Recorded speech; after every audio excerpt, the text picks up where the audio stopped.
और अगला विषय है आंतरिक सुरक्षा। किसी भी राष्ट्र के जन्म के साथ ही राष्ट्रीय सुरक्षा की प्रक्रिया का जन्म होता है, जो कि राष्ट्र के जीवन में प्रत्येक पहलू से संबंधित होती है। राष्ट्रीय सुरक्षा से तात्पर्य राष्ट्र की एकता, अखंडता, संप्रभुता एवं नागरिकों के जीवन एवं उनकी संपत्ति की रक्षा करने से है, जिनको सशस्त्र सेनाओं के द्वारा पूरा किया जाता है। किंतु किसी भी राष्ट्र को तभी सुरक्षित कहा जाता है जब आंतरिक खतरों से भी वो पूर्णतः अवमुक्त हो। यह उस स्तर के राष्ट्र निर्माण की प्रक्रिया है जहां राष्ट्र राष्ट्रीय आकांक्षा के मार्ग में आने वाली समस्त बाधाओं से निपटने में सक्षम होता है। किसी भी राष्ट्र की सुरक्षा को खतरा बाह्य और आंतरिक दोनों प्रकार से हो सकता है, लेकिन जब राष्ट्र की सुरक्षा को खतरा बाहर से होता है तो यह पूर्ण रूप से राष्ट्रीय रक्षा के क्षेत्र में आता है, जबकि आंतरिक खतरा राष्ट्रीय रक्षा एवं सुरक्षा दोनों से संबंधित होता है। और भारत एक विशाल संघीय राष्ट्र है जो अनेक संस्कृतियों को अपने में संजोए हुए है। यहाँ भिन्न भिन्न जातियों, धर्मों, भाषाओं को बोलने वाले लोग निवास करते हैं। आज़ादी के बाद भारत एक संप्रभु, सशक्त, लोकप्रिय केंद्रीय सरकार द्वारा शासित राष्ट्र है, जहाँ केंद्र एवं राज्यों के मधुर संबंध ने राष्ट्र की एकता को बल मिलता है। परंतु राष्ट्र की विशालता एवं प्रांतों के विकास का स्तर अलग अलग होने से मूल्यों में विभिन्नता स्वाभाविक है। ऐसे में जब राज्य एवं केंद्र की विचारधाराएं विरोधी होती है तो जिस क्षेत्र के लोगों को भेदभाव का एहसास होता है, वहाँ के लोगों में असंतोष की भावना का जन्म होना अनिवार्य है। और इस असंतोष को बढ़ावा देने में कहीं ना कहीं हमारी राजनीतिक व्यवस्था एवं चुनाव प्रक्रिया मुख्य रूप से उत्तरदायी है। तो बस इसी सारे विषयों पे चर्चा विचारणा करने के लिए हम हमारे अगले पैनलिस्ट को जल्दी से मंच के ऊपर उपस्थित करने के लिए आमंत्रण देना जा रहे हैं। तो सबसे पहले मैं बुलाना चाहूँगी अंशुल जी सक्सेना को। उनके बाद मैं मंच पे उपस्थित होने के लिए आमंत्रण देती हूँ विजय जी पटेल को। उनके बाद मैं बुलाना चाहूँगी हमारे अगले स्पीकर पैनलिस्ट सुदीप्तो सेन जी को। उनके बाद मैं बुलाना चाहूँगी शुभम मंगला जी को। उनके बाद मैं बुलाना चाहूँगी मेजर मानिक एम जॉली जी को। फिर से एक बार हम सुनेंगे राहुल रोशन जी को और साथ में आएंगे डॉक्टर कल्पना आर्या जी को। इन सारे पैनलिस्ट को मैं जल्द से जल्द मंच पे आने का आमंत्रण देती हूँ। अंशुल सक्सेना जी, जिनका स्वागत करने के लिए मैं शुभम अवस्थी एंड अंशुल पांडे जी को स्टेज पे आने के लिए रिक्वेस्ट करूँगी। और उनके साथ साथ काफ़ी और भी जो है उन्हें सम्मानित करने के लिए जो स्टेज पे पैनलिस्ट है, उन सारे लोगों का नाम एक साथ मैं ले लूँगी। कौशल डुबी जी, विशाल खड़के जी, आयुष भगत जी, मोहन नकुम जी, जिमी व्यास जी, हर्षवर्धन पटेल जी, गणेश पांडे जी, विश्वजीत जी, सुल्तान सहारन जी, दर्शन पटेल जी, रजत शुक्ला जी, भाविन दत्तानी जी, मनीष नतानी जी, ये सारे लोग जल्दी से मंच के पास आ जाए प्लीज। अंशुल सक्सेना जी का स्वागत करने के लिए, सम्मान करने के लिए मैं शुभम अवस्थी जी और अंशुल पांडे जी को जल्द से मंच पे उपस्थित होने के लिए बुलाना चाहूँगी। और उनके बाद मैं बुलाना चाहूँगी विजय गजरा का स्वागत करने के लिए आयुष भगत एंड मोहन जी नकुम को। विजय गजरा जी का स्वागत करने के लिए मैं आयुष भगत जी एंड मोहन नकुम जी को मंच पे उपस्थित होने के लिए आमंत्रण देती हूँ। विजय गजरा जी का स्वागत करने के लिए जल्दी से प्लीज़ आयुष भगत जी एंड मोहन नकुम जी जल्दी से मंच पे आए प्लीज़। और उनके बाद सुदीप्तो सेन जी का स्वागत करने के लिए Sultan Saharan ji and Darshan Patel ji please.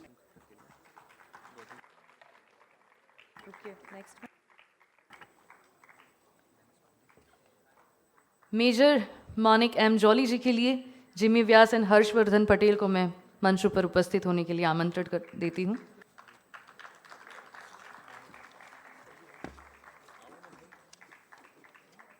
Internal security के लिए हमारे साथ हमारे मॉडरेटर है शशांक सिंह जी, जिनका स्वागत करने के लिए कौशल दुबे जी एंड विशाल खड़के जी को मैं रिक्वेस्ट करूँगी। अंशुल सक्सेना जी, जो एक analyst for national security, foreign affairs, cyber security and various social issues में ही इज़ एनालिस्ट। हमारे दूसरे स्पीकर है Vijay Patel ji, he is an activist and founder at only fact India. हमारे अगले स्पीकर है Shubham Mangla ji, founder of cyber Sipahi. हमारे नेक्स्ट स्पीकर है major Manik M Jolly, he is veteran Gorkha and also global expert. हमारे next speaker he is Rahul Roshan ji, OP India chief and senior journalist. Again, we are going to listen him. And next, last but not the least, the very finest doctor Kalpana Arya ji, जो कर्मयोग के संस्थापक and assistant professor at Delhi university, हमारे साथ ये panelist है जो बात करेंगे इंटरनल सिक्योरिटी पे। हेलो एवरीवन, ये मेरा फर्स्ट टाइम है, मैं किसी शो में आया हूँ या किसी प्रोग्राम में आया हूँ, तो अगर कोई भूल हो जाए मेरे से तो प्लीज़ माफ़ करना। और ऑर्गेनाइजर्स को बहुत ही थैंक यू मेरे को बुलाने के लिए और मेरे पे भरोसा करने के लिए। मैं इन बड़े हस्तियों को मॉडरेट कर सकता हूँ। और मैं सबसे पहले थैंक यू बोलना चाहूँगा एनआईटी के बच्चों को, इन्होंने बहुत बढ़िया काम किया है। और हमारा मैटर है आंतरिक सुरक्षा। 2014 से पहले हम लोग बॉम्ब ब्लास्ट और टेररिस्ट अटैक से इतने ज़्यादा परेशान थे कि हमें लगता था कि आंतरिक सुरक्षा में सिर्फ टेररिस्ट अटैक्स ही आते हैं। बट 2014 के बाद जब आतंकवाद थोड़ा कम हुआ तो हमें पता चला कि आंतरिक सुरक्षा में सिर्फ टेररिस्ट ब्लास्ट या टेररिस्ट ही नहीं है, बहुत सारे फैक्टर्स हैं जो इंटरनल सिक्योरिटी को अफेक्ट करते हैं। अब लाइन से यहाँ बैठे हैं, ये सब अलग अलग एरियाज़ में इंटरनल सिक्योरिटी को डिफेंड करते हैं, उनके बारे में अवेयरनेस फैलाते हैं। जैसे अंशुल जी हैं, ये साइबर सिक्योरिटी, साइबर टेररिज्म पे बात करते हैं। विजय जी हैं, ये फॉरेन से जो फंड आते हैं उनसे रिलेटेड बात करते हैं कि फॉरेन से फंड आके इंडिया में कैसे लोगों को इन्फ्लुएंस करते हैं। और शुभम जी हैं, शुभम जी के बारे में शायद बहुत कम लोग मतलब जानते तो होंगे, ऑफ कोर्स सभी, ये अंडर कवर रह चुके हैं बहुत साल तक। और मेजर साहब हैं, मेजर साहब मिलिट्री इंटेलिजेंस में रह चुके हैं 10 साल। तो और राहुल जी प्रेस के थ्रू इंडिया को डिफेंड कर रहे हैं। और कल्पना जी हैं, वो कल्चर के थ्रू इंडिया को डिफेंड कर रही हैं, इंडिया के कल्चर को डिफेंड कर रही हैं। तो एक टॉपिक पे सब नहीं बोल सकते हैं, तो मैं स्टार्ट करना चाहूँगा अंशुल जी से साइबर टेररिज्म पे बोलने के लिए। सभी को बहुत नमस्कार। तो काशी का मरण और सूरत का जमन, तो मैं बहुत भाग्यशाली हूँ, कल से जमन जमन ही चल रहा है मेरा।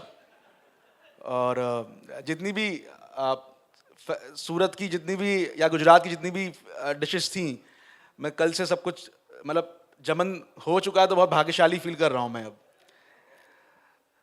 तो साइबर टेररिज्म की मैं बात करना चाहूँगा यहाँ पे आप लोगों से। और साइबर टेररिज्म की बात करना इसलिए इम्पॉर्टेंट है क्योंकि अभी जो भारत में पिछले कुछ सालों से जो माहौल हुआ है, या जैसा एक आतंकवाद फैलाया गया है या रेडिकलाइजेशन हुआ है, उसमें साइबर या सोशल मीडिया वर्ल्ड का एक बहुत बड़ा कंट्रीब्यूशन रहा है। आपको शायद पता होगा कि 2015-2016 के टाइम पर एक ऑर्गेनाइजेशन जिसने पूरी दुनिया में अपनी बात कही, वो या एक बात कहने के साथ साथ जो अपना एक रेडिकलाइजेशन फैलाया, उसका नाम रहा आईएसएस। उसको हम ISIS भी बोलते हैं। तो आईएसएस ने सबसे ज़्यादा किसी चीज़ का यूज़ किया for spread there ideology and radicalisation, वो रहा सोशल मीडिया एप्लीकेशंस का। और उसमें टेलीग्राम का बहुत यूज़ किया क्योंकि टेलीग्राम ज़्यादा सिक्योर है, व्हाट्सएप से ज़्यादा सिक्योर है। तो टेलीग्राम पे जगह जगह ग्रुप्स बने, उसके बाद वो टेलीग्राम को उन्होंने मेन ऑपरेशन सिस्टम बनाया और वहाँ से फिर उन्होंने social media platforms, Facebook, Twitter, Instagram, जगह जगह उन्होंने अपने आइडियोलॉजी को स्प्रेड किया। और एक बहुत फेमस अकाउंट हुआ करता था, इसका नाम था Shami witness. Shami witness account ऐसा था जिसके पीछे यूके से लेके यूएस से लेके CIA, मोसाद, सारी इंटेलिजेंस एजेंसीज लगी थी। ये अकाउंट ट्विटर पे कौन ऑपरेट कर रहा है, कौन चला रहा है। 17,000 20,000 फॉलोवर्स से होते होते वो अकाउंट 50,000 फॉलोवर्स था, उसके गेन हो गए। और वो अकाउंट सबसे ज़्यादा रिक्रूटमेंट कर रहा था ISIS सिंपथाइजर्स की, जगह जगह। और किसी ने सोचा नहीं होगा कि वो अकाउंट एक्चुअल में इंडिया से ऑपरेट हो रहा था। वो यूके US की एजेंसीज उसके पीछे पड़ी हुई थी। और जो वो अकाउंट चला रहा था, वो अकाउंट चलाने वाला व्यक्ति ITC का एम्प्लॉय था, मेहदी मसरूर उसका नाम था, और पढ़ा लिखा इंसान था, और वो उस अकाउंट को ऑपरेट कर रहा था। तो जब साइबर टेररिज्म की हम बात करते हैं तो हमें इस बात का ध्यान रखना चाहिए कि जो लोग कहते हैं ना कि आतंकवादी जो लोग होते हैं वो इलिटरेट होते हैं और पॉवर्टी है, अनएम्प्लॉयमेंट है, ये सब वाइट वॉश करने का तरीका है। साइबर टेररिज्म करने वाला व्यक्ति पढ़ा लिखा इंसान ही होता है, जिसको अच्छे सी नॉलेज होती है, जिसको पता होता है कि किस तरह से कहाँ से रेडिकलाइजेशन करना है। तो इंडिया में जब आईएसएस को स्प्रेड किया गया तो आईएसएस ने सबसे ज़्यादा यूज़ किया टेलीग्राम चैनल्स का, ट्विटर का, इंस्टाग्राम का, और आज भी इंडिया में आईएसएस की मैगजीन्स आती हैं जो कि डार्क वेब के थ्रू आप एक्सेस करके देख भी सकते हैं। हर महीने आईएसएस अपनी मैगजीन निकालता है, उसमें वो अपने ऑब्जेक्टिव्स को रखता है, अपनी बातें रखता है, और उसमें वो अपने आइडियोलॉजी को स्प्रेड करने की कोशिश करता है। तो जब उस टाइम पे 2015-16 के टाइम पे ऐसी चीज़ें हो रही थी कि आईएसएस को इतना स्प्रेड किया जा रहा था, आईएसएस इतना स्प्रेड कर रहा था सोशल मीडिया के थ्रू, तो मैंने एज ए रेस्पॉन्सिबल सिटीजन मैंने ट्विटर पे मेंशन किया था कि जहाँ जहाँ आपको आईएसएस के अकाउंट्स दिख रहे हैं, जहाँ जहाँ आपको दिख रहा है कि आईएसएस के सिंपैथाइजर्स बैठे हुए हैं, उनकी इन्फॉर्मेशन आप मेरी ईमेल पे भेजें, मैं उन अकाउंट्स को रिपोर्ट करूँगा। मैंने उन अकाउंट्स को कंसर्न ऑफिशियल्स अथॉरिटीज पे पास ले जाके रिपोर्ट करूँगा और उनको बंद करवाऊँगा। और ऐसा हुआ। तो लगभग 25 अकाउंट्स जो आईएसएस को स्प्रेड कर रहे थे ट्विटर पे, इंस्टाग्राम पे, फेसबुक को, उनको बंद कराया, उनको रिपोर्ट कराया और कंसर्न अथॉरिटीज़ के पास उनकी इन्फॉर्मेशन पहुंचाई।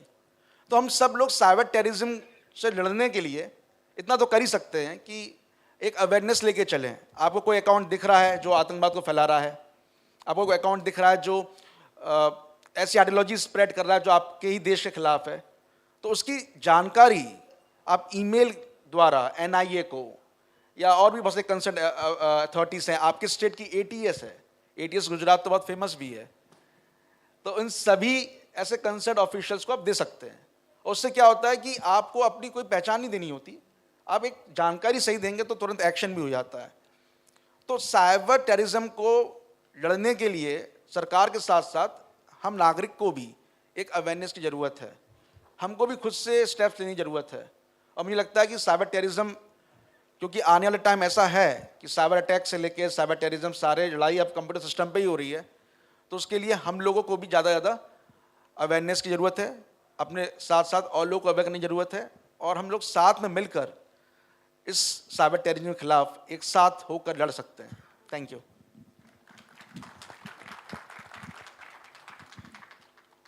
Thank you Anshul.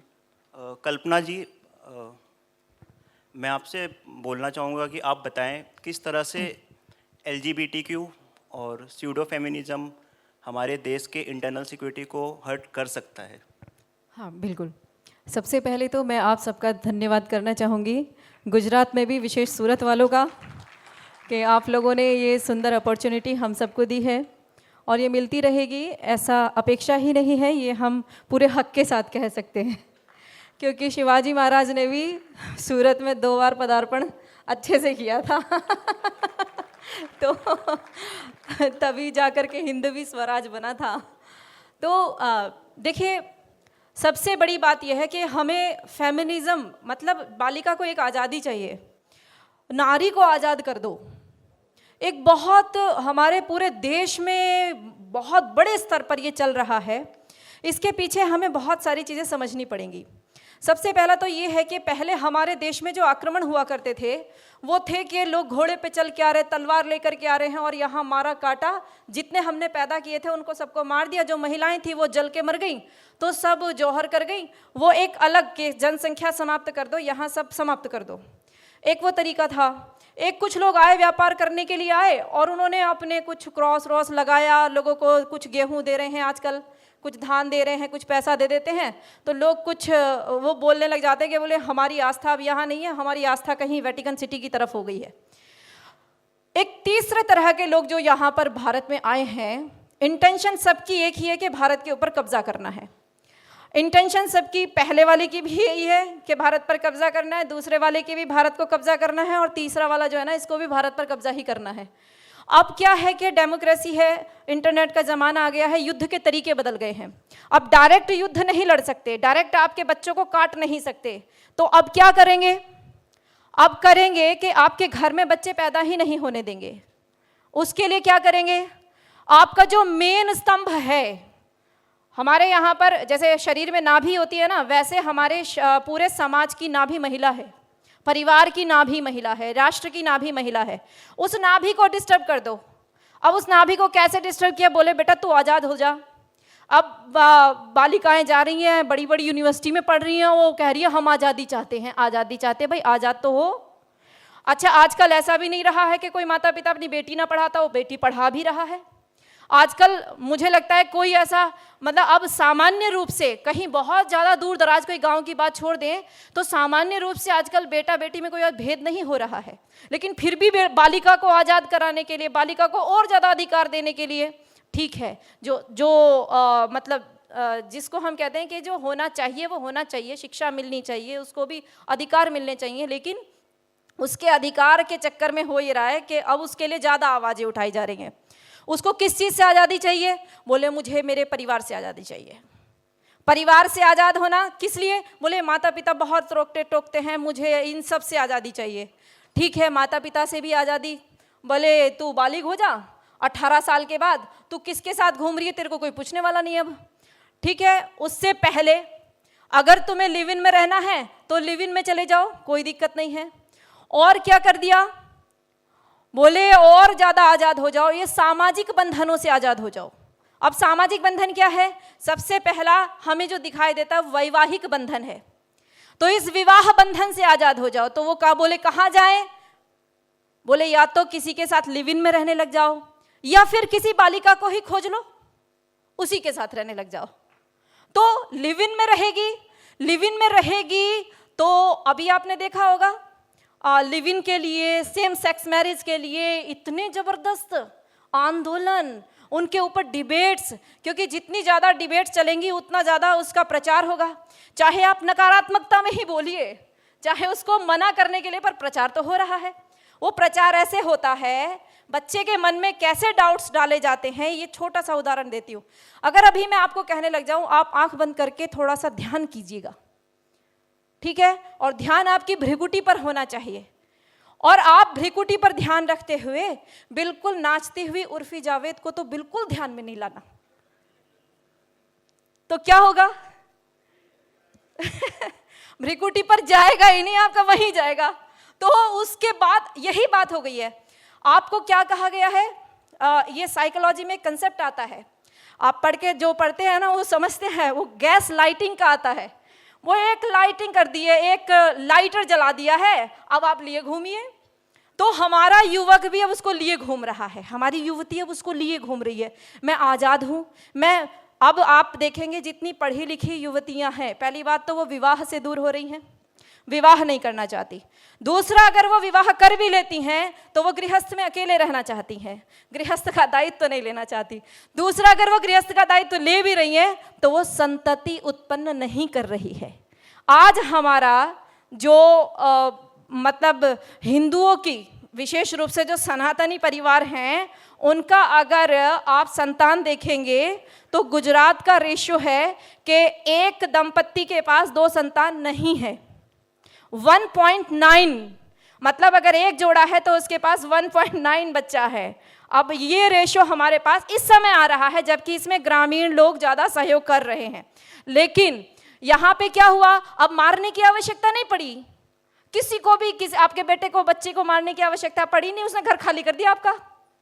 अब जो बच्ची लिव इन में रह रही है, जो बच्चा भी लिव इन में रह रहा है, या फिर वो जो LGBT वाला है ना कंसेप्ट कि लड़का लड़के के साथ में रह ले, लड़की लड़की के साथ में रह ले, नहीं तो लड़का लड़की के साथ में रह ले। अब ये घर में तो होगा नहीं, आप कहीं बाहर जाएंगे, आपका घर खाली। आप इस मतलब लिव इन में गए ही इसलिए हैं कि आपको बच्चा जैसी जिम्मेदारी कुछ चाहिए नहीं, अगली संतति चाहिए ही नहीं, क्योंकि उससे आप दुखी हो जाएंगे, वो पालना पड़ेगा, उसकी जिम्मेदारी होगी कोई। तो आपका घर बिल्कुल खाली। अब वो खाली होते ही ये जो शारीरिक अट्रैक्शन है कितने दिन चलता है जी, कितने दिन चलेगा? 1 साल, 2 साल, 3 साल, 4 साल, 5 साल, ज़्यादा से ज़्यादा 10 साल। उसके बाद होता यह है, जो प्रॉपर गृहस्थी होती है उसके बाद उनके बच्चे आ जाते हैं, उनको संभाल लेते हैं, उनमें उनका मन लग जाता है। वो अपना गृहस्थ में ना तो डिप्रेशन होता है ना कुछ होता है। एक हमारी दादी जो बूढ़ी अम्मा होगी ना गांव की, जाकर के उससे पूछो दादी डिप्रेशन होता है क्या, तो वो कहेगी डिप्रेशन क्या होता है, क्योंकि उसको समय ही नहीं है, वो अपने नाती पोतों में इतनी खुश है, हमेशा प्रसन्न रहती है। आज पढ़ी लिखी महिलाएं जो है ना आत्महत्या कर रही हैं, वो डिप्रेशन में जाके उनके हार्ट फेल हो रहे हैं। क्यों हो रहे हैं? क्योंकि उनके पास एक समय के बाद जो संतति चाहिए थी वो है ही नहीं है।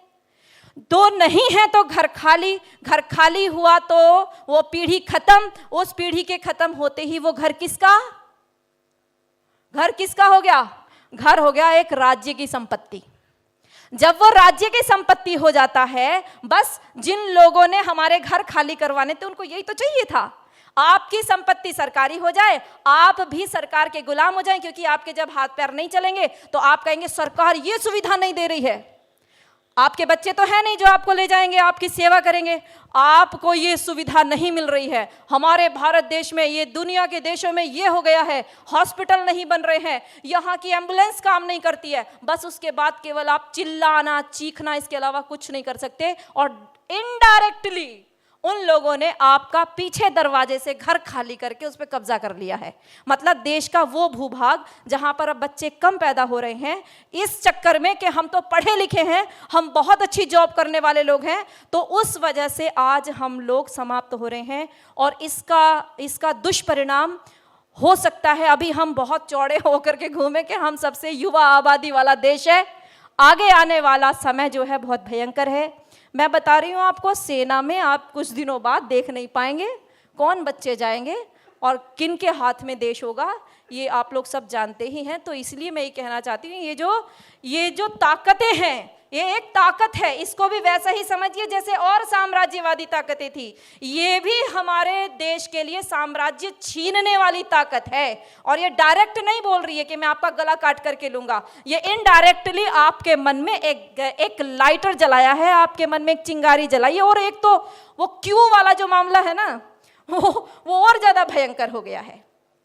वो क्यू वाला मामले में क्या कहा, एक बेटा है या एक बेटी है, उसको ये कहा जा रहा है अच्छा भगवान ने तो तुम्हें जो कॉस्ट्यूम दिया है ना वो लड़की वाला दिया है, अच्छा तो तुम्हें अच्छा नहीं लग रहा, ओहो तुम्हें तो कुछ अलग फीलिंग आ रही है। तो फीलिंग क्या आ रही है? बोले मैं तो लड़का पैदा होना चाहिए थी, अब लड़के को लड़की वाली फीलिंग आ रही है। तो लड़कियों के लिए तो आसान है, चलो भाई वो मतलब लड़के की तरह घूम लेगी, लड़के के लिए तो आसान है, लड़की के लिए अब लड़का क्या करे? अब लड़का भी कह रहा है मुझे भी अलग सी फीलिंग आ रही है। ये फीलिंग वही वाली है जो ध्यान करते समय उर्फी जावेद वाली है। अब वो फीलिंग कोई अलग से नहीं है, अब भाई पूर्वजों को नहीं आई, तुम्हें क्यों आ रही है आज? ठीक है, तो वो उसके अंदर जो चिंगारी जलाई गई है ना जबरदस्ती एक, तो उसको फीलिंग आ गई। अब वो ऐसा हो गया, ओहो अब तो मेरे अंदर तो महिला वाले गुण आ रहे हैं। तो महिला गुण बनने के लिए उन लोगों ने, जो लोग हमारे देश पे कब्जा करना चाहते थे, जो ये यूथ है ना, यूथ जिसके ऊपर हम गर्व कर रहे हैं, उसी यूथ में ये इंजेक्शन दिए जा रहे हैं। तो उसके लिए दवाइयां आ गई, बोले अगर तुम जेंडर चेंज करना चाहते हो तो कर लो, कोई बात नहीं है। अब वो लड़के जिनको अपने देश के लिए खड़ा होना था, जिनको देश की समस्याएं समझनी थी, जिनको देश के लिए आगे लड़ना था, जिनको अपनी बहन बेटियों की रक्षा करनी थी, जिनको मतलब कटती मरती बेटियों की जान बचानी थी, आज वो बच्चे अपने साथ में एक फोटोग्राफर और घाघरा चोली पहने घूम रहे हैं। वो केवल ये दिखाने की कोशिश कर रहे हैं कि किसी भी तरह से मैं हाईलाइट हो जाऊं, जिससे कि मेरी वाली लाइन में बहुत सारे युवा आ जाएं, और फिर हम इसका अधिकार ले लेंगे। फिर हमें संपत्ति में भी अधिकार चाहिए, फिर हमें नौकरियों में भी अधिकार चाहिए, फिर हमें सब जगह। तो ये गंध मचा रखी है, और इस गंध का एक ही मकसद है, वो है भारत को गुलाम बनाना, भारत के ऊपर कब्जा कर लेना। ठीक है, तो थैंक यू कल्पना जी।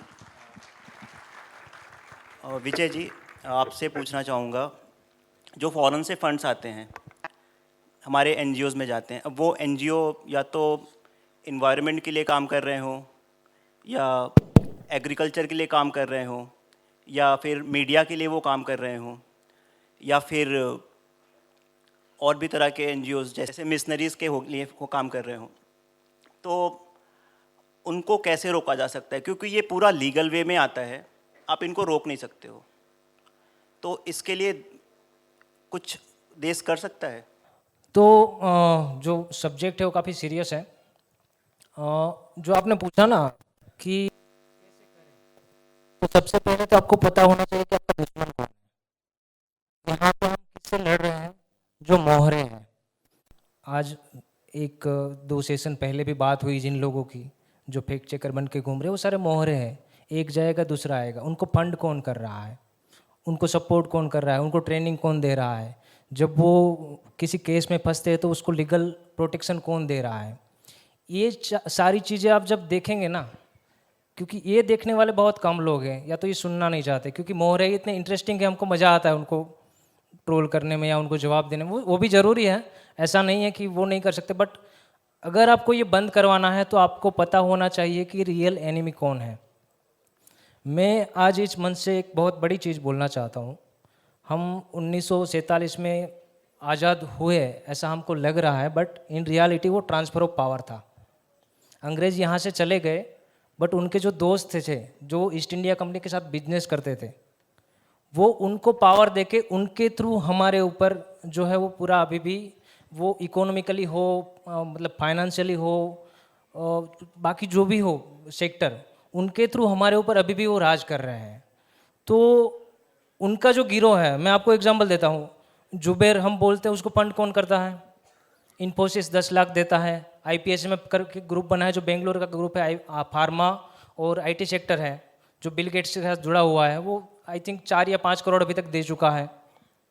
तो आपको ये लगेगा कि भाई नारायण मूर्ति क्यों देगा उसको फंड, तो आपको जाके चेक करना पड़ेगा कि नारायण मूर्ति का फोर्ड फाउंडेशन के साथ क्या कनेक्शन था।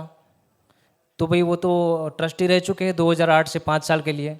तो उनसे पहले कौन ट्रस्टी था? रतन टाटा। अभी नाम ही ऐसे आ रहे हैं, इसमें हम वहाँ से रुक जाते हैं, क्योंकि हमारी सोच, रतन टाटा तो देशभक्त हैं। तो ये कल्पना जी जो बात कर रही थी, उसको वो जो सब्जेक्ट है वो आज से नहीं 100 साल से यूजेनिक्स बोलते हैं। कुछ लोग हैं टॉप में जो सोचते हैं कि कुछ ही रेस ऐसे हैं, जैसे यहूदी है, जैसे क्रिश्चियन है। हमारे में ऐसा नहीं है, हिंदू धर्म में। बाकी लोग सोचते हैं कि सिर्फ उनकी रेस है जो वही रहने चाहिए इस दुनिया में। तो उनको लगता है कि अभी आबादी बहुत बढ़ गई है, तो वो चाहते हैं कि अभी इसको रिस्ट्रिक्ट करें, कम करें या तो ख़त्म करें कुछ लोगों को। तो रॉकफेलर नाम आता है, रॉकफेलर के साथ बिजनेस कौन कर रहा था, तो उसमें टाटा नाम आता है। तो ये सारे नाम आपको आगे जाके, मैं आज बहुत बड़ी चीज़ें यहाँ नहीं कहूँगा क्योंकि ये नाम नए हैं। आप खुद जाके यहाँ पे जो रिसर्चर है, इन्फ्लुएंसर है, आप इनका रिसर्च कीजिए कि टाटा अगर द वायर नाम का जो जहर है, जो हिंदुओं के खिलाफ कई सालों से जहर अगर फैला रहा है, तो उनको 1.5 करोड़ क्यों दे रहा है? हम तो उसको देशभक्त मानते हैं। वो 12 साल के लिए टाटा फोर्ड फाउंडेशन में ट्रस्टी क्यों थे, जबकि वो एक खुला लेटर है कि फोर्ड फाउंडेशन जो CIA के लिए काम करता है। तो वो अभी बंद नहीं हुए हैं, क्योंकि उसका भी यही रीज़न है कि टाटा है, उसका इन्फ्लुएंस सभी पॉलिटिकल पार्टीज पे है। कोई भी पॉलिटिकल पार्टी, वो BJP आए, कांग्रेस आए, समाजवादी पार्टी है, सबको फंड करते हैं। तो आपको जब ये चेहरे आप देखेंगे रियल PR निकाल के, बहुत लोगों को शायद बुरा लगेगा। कुछ साल पहले गांधी का भी ऐसा ही था। तो ये नाम जो है, मैं आज बोलूँगा, किसी को बुरा लगेगा, लेकिन 5 साल बाद आप में से बहुत सारे लोग मुझे बोलेंगे कि नहीं, आपने जो 5 साल पहले बात कही थी वो सही है। आपको याद होगा हम सोरोस वाला मुद्दा लाए थे कि सोरोस जो है फंडिंग, हम आज से नहीं 2-2.5 साल से बोल रहे हैं। लोगों को अभी कुछ महीने पहले पता चला कि नहीं, वो तो बहुत बड़ा फंडिंग कर रहा है लोगों को। तो ये सारे मोहरे हैं, उनको छोड़ के जो रियल फंडिंग करते हैं उनके बारे में ज़्यादा से ज़्यादा लोग जागें। ये जो है साइकोलॉजिकल वॉरफेयर है, ये छोटी चीज़ नहीं है। जो ये आंदोलनजीवी है सारे, वो कंट्रोल्ड ओपोजिशन है।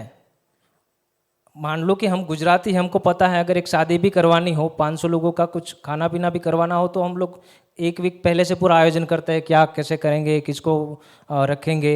ये आंदोलन ऐसे ही खड़े नहीं हो जाते हैं, ये पूरे प्री प्लान होते हैं। बाहर की यूनिवर्सिटीज़ जो होती है, वहाँ से जो अच्छे अच्छे प्रोफेसर होते हैं, वो पूरा प्लान करते हैं उसको कैसे मीडिया में ले जाना है, उसको कहाँ से फंड लाना है, उसको कैसे इमोशनल बनाना है। आपको याद होगा एक कार्टून काफ़ी वायरल हुआ था, और ये जब किसान आंदोलन चल रहा था, कि एक सिख जो खेडूत था, उसको जो किसान था, उसको एक पुलिस वाला लाठी मार रहा है और उसको ऐसे बना दिखा दिया था कि वो एक थाली दे रहा है कि भाई बेटा मुझे क्यों मार रहे हो।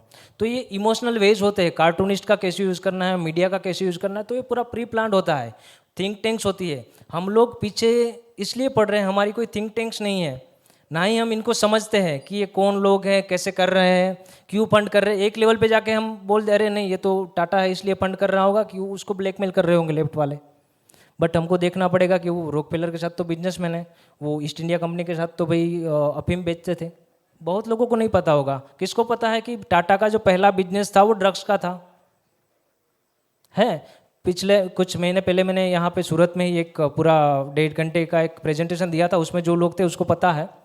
तो वो इकोसिस्टम कैसी है, कैसे वर्क करती है, आपको जानना पड़ेगा, तभी आप इनसे लड़ पाओगे। वरना ये जो मोहरे हैं जिनके साथ हम लड़ रहे हैं, वो एक जाएगा दूसरा आएगा और ऐसे ही चलता रहेगा, इसका सोल्यूशन कभी नहीं आएगा।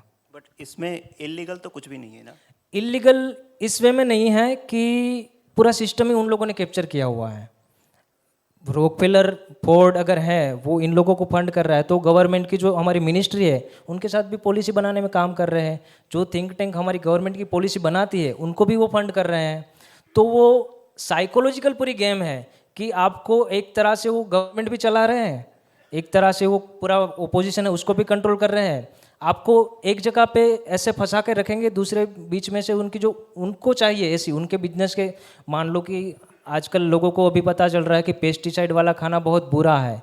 जब ग्रीन रेवोल्यूशन आया था तो वो फोर्ड फाउंडेशन, रॉकफेलर फाउंडेशन लाए थे, तो उसका बिजनेस क्या था? बेसिकली वो बिजनेस माइंडेड है। पेट्रोकेमिकल से पेस्टिसाइड बनता है और पेट्रोकेमिकल से भी बाकी सारी दवाइयाँ भी बनती है। तो उन लोगों ने थ्रू द गवर्नमेंट ये पॉलिसी बनवा ली, सारी यूनिवर्सिटीज़ को फंडिंग करवा ली, और अभी तक पेट्रोकेमिकल्स के थ्रू जो भी पूरा एक सिस्टम था उनका, पैसे कैसे कमाना है, कैसे करना है, वो पूरा अभी खेल चल रहा है। बट ये मोहरे इसीलिए लगाए जाते हैं कि आपका ध्यान वहाँ ना जाए, आप यहाँ पे उलझे रहें, वो उनका बिजनेस करते रहें। ये चीज़ समझने में काफ़ी कठिन है, मुझे लगता है नया विषय भी है। बट ये जो भी हम लोग इन्फ्लुएंसर है, जो रिसर्चर है, बाकी लोग भी जो मीडिया कवर करते हैं, उनको सारा थोड़ा देखना चाहिए, थोड़ा इसमें रिसर्च कीजिए। मैं चाहता हूँ कि बहुत लोग बोले तभी है, क्योंकि ये विषय पूरा इंडिया में ही नया है। बाहर लोग बिल गेट्स का इतना विरोध करते हैं, बट यहाँ पे कोई बोलने वाला नहीं, ना लेफ्ट ना राइट। क्यों? क्योंकि वो सबके साथ बैठता है। क्या यही वजह है कि अडानी पे हमला होता है और टाटा पे नहीं होता है? बिल्कुल बिल्कुल। टाटा से लेके मैं बोल रहा हूँ, खुला बोल रहा हूँ, अंबानी तक को मैंने इन इकोसिस्टम के बीच में देखा है। बट अदानी को मैंने अभी तक कहीं पे ना उनके थिंक टैंक में देखा है, ना उसका कोई फंडिंग का लिंक है। मैंने अदानी को कहीं नहीं देखा है। तो ये जो 100-150 साल से पूरा इकोसिस्टम बना हुआ है जो रूल करता है वर्ल्ड को, जो थिंक टैंक, सीक्रेट सोसाइटीज़ बनी हुई है, इन पे आप रिसर्च करेंगे तो आपको पता चलेगा। तो ये नहीं चाहते कि उनके अलावा कोई ग्रो करे, वो पूरा जो पावर है उनके कब्जे में रखना चाहते हैं। तो क्योंकि अडानी उसको अल्टरनेटिव बनता जा रहा है तो उनको टारगेट कर रहे हैं। Thank you. राहुल जी, मैं आपसे पूछना चाहूँगा,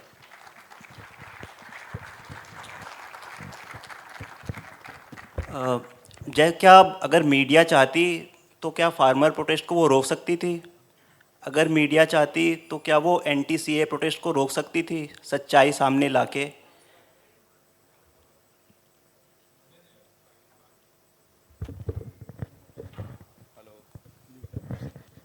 हेलो, हाँ अभी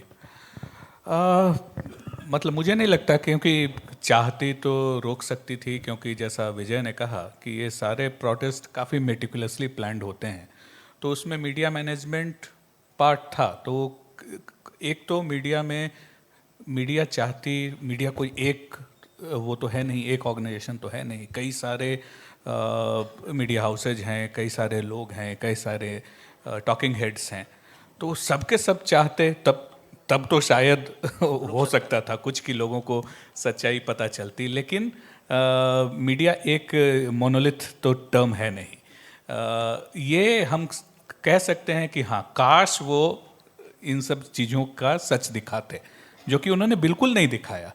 तो जो विजय ने बात की थी कि ये सारे तो एक तरीके से पार्ट ऑफ प्लानिंग ही था कि मीडिया में ये बात कभी आए ही ना कि ये सब क्या चल रहा है। अभी आप याद करो कि फार्मर प्रोटेस्ट की जब बात थी, जब ये लोग दिल्ली की तरफ धीरे धीरे बढ़ रहे थे, और वो दीप सिद्धू का जो एक वायरल क्लिप हुआ था जहां वो इस तरह की जियो पॉलिटिक्स वगैरह की बातें कर रहा था कि this will change Jio politics. तो भाई फार्मर प्रोटेस्ट का जियो पॉलिटिक्स से क्या लेना देना?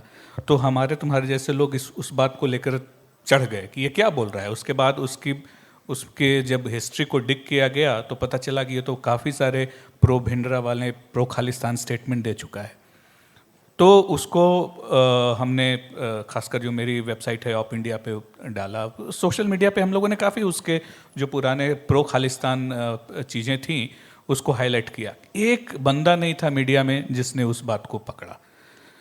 इनफैक्ट फनीली सिर्फ एक बंदी थी मीडिया में जिसने उस बात को पकड़ा, आयरॉनिकली बरखा दत्त। बरखा दत्त ने जब दीप सिद्धू से एक इंटरव्यू लिया तो उसने सवाल वो पूछ लिया उससे कि भाई आप तो भिंडरा वाले को संत बोलते हो वगैरह वगैरह, जिसमें दीप सिद्धू जो है वो अड़ा रहा कि नहीं वो एक अलग चीज़ है। बरखा ने भी बहुत ज़्यादा प्रोब नहीं किया, लेकिन आप सोचो कि बरखा इज़ द क्विंटेसेंशियल जो कि इकोसिस्टम का पार्ट है। उसने जब ये पूछा तो दीप सिद्धू या उस पे ज़्यादा अटैक होने से ज़्यादा बरखा पे इन्हीं के लोगों ने बोला कि बरखा को ये पूछने की ज़रूरत क्या थी। अगर उस आई मीन यू हैव तुम्हारी तो काफ़ी वो रहती है पकड़ के कि क्या बोल रहे हैं, और आई एम डैम श्योर कि तुम्हें याद होगा कि बरखा के पीछे ये सब पड़ गए ये सारे लोग कि वो इररेलेवेंट चीज़ पूछने की ज़रूरत ही क्या थी। जबकि आज हमें मालूम है कि खालिस्तान एंगल और फार्मर प्रोटेस्ट इररेलेवेंट नहीं थे, बिल्कुल साथ में थे। हाईजैक, शायद हम ये भी नहीं कह सकते कि खालिस्तानियों ने वो हाईजैक कर लिया, शायद उन्होंने प्लान ही किया था। Who knows, you know, I mean अभी तक तो बहुत हद तक इस तरह भी जो इन्फॉर्मेशन आए हैं वैसे हम कह सकते हैं। तो मीडिया अगर चाहता, मीडिया अगर करता तो ये सारी चीज़ें CAA हैं, फार्मर प्रोटेस्ट हैं, इन सब की जो सच्चाई है कि ये सारा इंटरनल सिक्योरिटी का मामला था, जिसको कभी फार्मर राइट्स तो कभी माइनॉरिटी राइट्स इस तरह का जामा पहनाकर सारे मीडिया में किया गया, जो कि सरासर इंटरनल सिक्योरिटी वाली बात थी। बिल्कुल सही बात जो ओपनिंग रिमार्क्स में आपने बोली थी कि भाई पहले यहाँ वहाँ बॉम्ब ब्लास्ट होता है, उसको इंटरनल सिक्योरिटी का हम मान के चलते थे, और वो मीडिया भी उसको कहीं से कोई स्पिन नहीं कर सकता था। अब सरोजनी मार्केट में बॉम्ब ब्लास्ट हो गया, मुंबई में बॉम्ब ब्लास्ट हो गया, तो क्या बोलेगा। बहुत हद तक जो बेशर्म लोग थे वो ये हद तक बोल देते थे कि भाई ये तो बाबरी मस्जिद का गुस्सा है जो फूट रहा है। तो वो कुछ एक लोग ही थे जो इस तरह की बेशर्मी अख्तियार कर सकते थे, नहीं तो बाकी लोगों को उसको गलत है तो गलत बोलना ही होगा। लेकिन अब ये इस तरह की चीज़ें आ गई हैं, अब कोई बॉम्ब ब्लास्ट नहीं है, लेकिन कभी ये प्रोटेस्ट कभी वो प्रोटेस्ट, और इन सब को कोई ना कोई राइट मतलब कि माइनॉरिटी राइट्स, फार्मर राइट्स, फला राइट्स, विमेंस राइट, ये सब करके वो किया जा रहा है। And unfortunately a big part of media तो इसका पार्ट एंड पार्सल है, जैसा कि विजय ने बोला। तो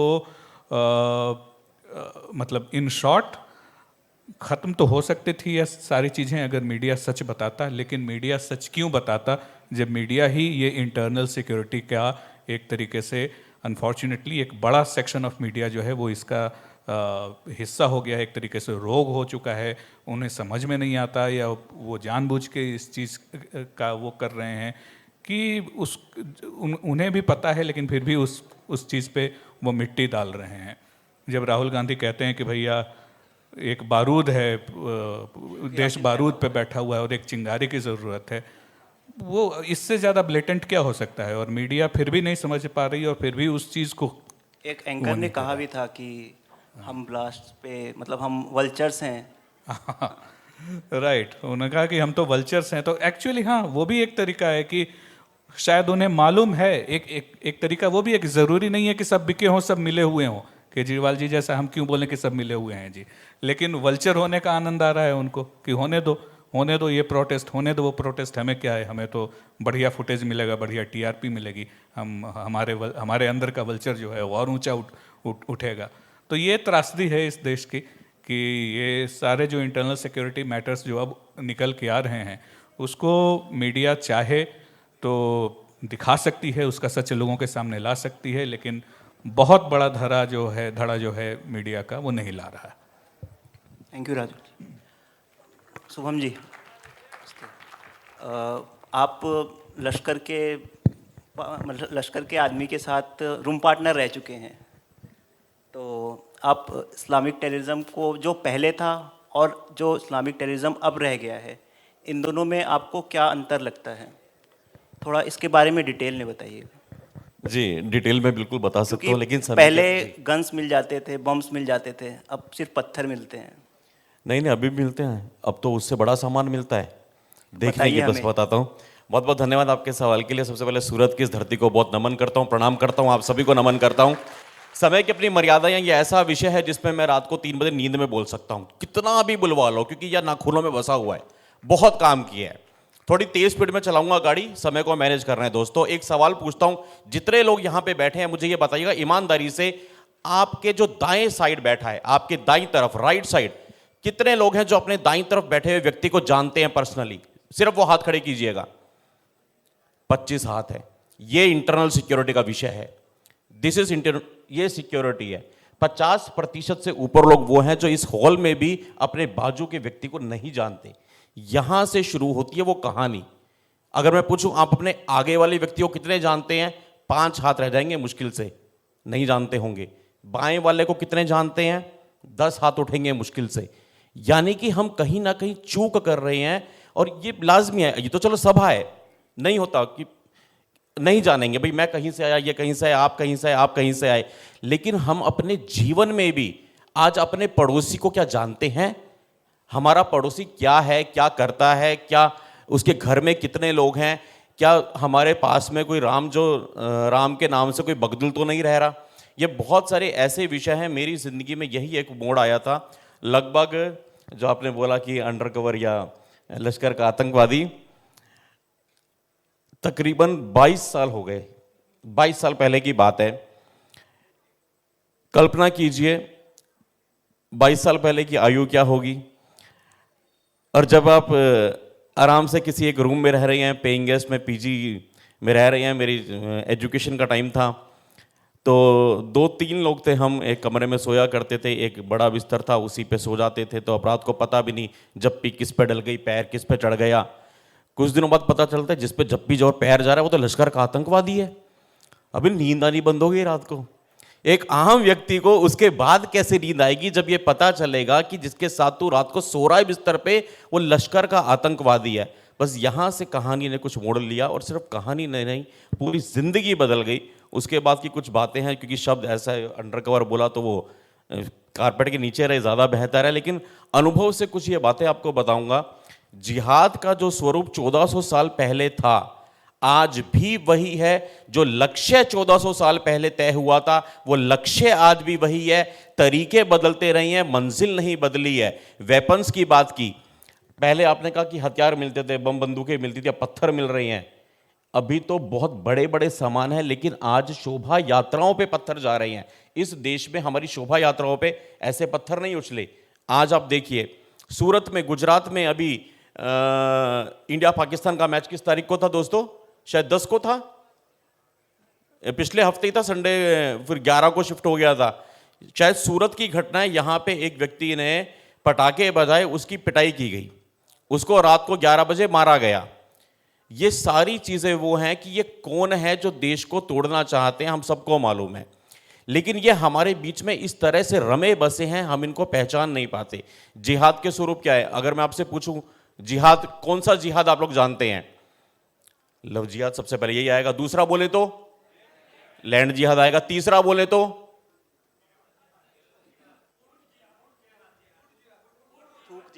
फूड जिहाद। चौथा बोले तो कॉल जिहाद। पांचवा A to Z में पूरी की जो है ना अल्फाबेट, सब में जिहाद है। इतने तरीके हैं, इतने तरीके हैं। आपके घर के बच्चों को, जैसे भी कल्पना जी ने बताया, भाई एक तरीका था कि आपने बच्चों को मारा, कत्ल गारत की, सब कुछ किया, आपने उनको निपटा दिया। आज की तारीख में लक्ष्य वही है, काफिर मरना चाहिए, तरीके बदल गए। रेल जिहाद, एक्सीडेंट जिहाद, कितने आपने किस्से सुने हैं?